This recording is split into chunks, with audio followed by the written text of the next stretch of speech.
Oh, I've seen something about this online. It's like some sort of magic bottle, I think.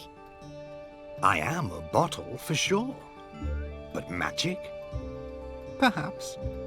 Back in the days when witches were still being hanged in England, some 350 years ago, I was once used as a medical cure against a certain witch.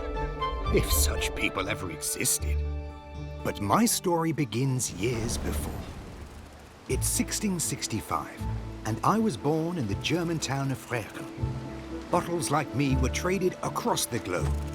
We were used to carry vinegar and cider and mercury from the Far East.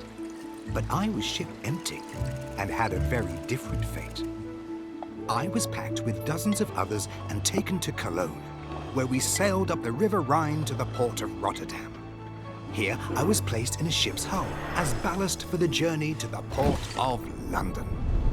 A few weeks later, I was gathered with several others at a market stall when a mysterious gentleman approached, greeted by people as Dr. Jacob. Stone bottles for use in the home or the alehouse. Stone bottles for use in the home or the alehouse. I will have one. Some devilish spirit torments a woman. Thanks to God for the good work you do with your physic, Dr. Jacob. Take the bottle as a gift. I might have need of you. My pigs are behaving most strange. From what I saw subsequently, I could tell he was no fancy physician, no learned man, but a cunning man. He knew what he was about.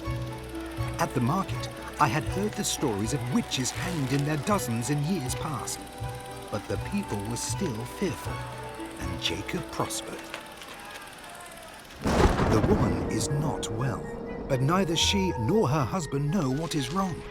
She is haunted by a thing in the shape of a bird that flies near her face, and she cannot enjoy her natural rest well.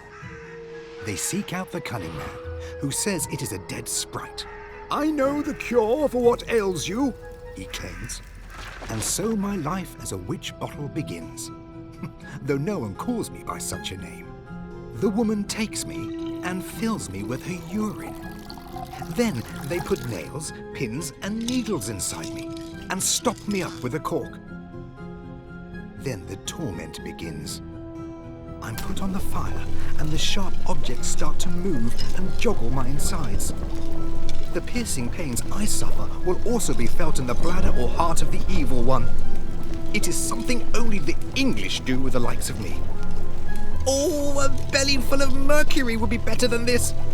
I couldn't contain myself, and the cork popped out with a sound like a pistol shot. The ritual had failed. The poor woman continued to fare badly under the devilish influence, and they suspected now that only a witch could be responsible for such a malady. A new cure was needed.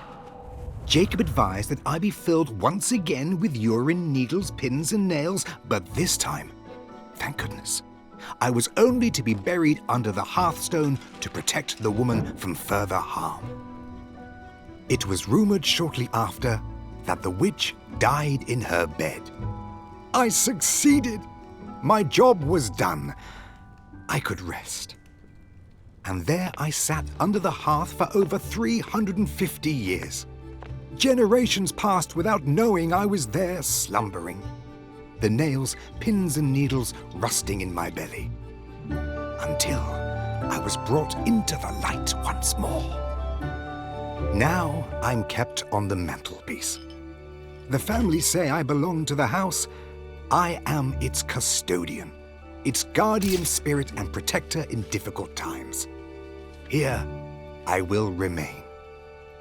It is my home as well as theirs.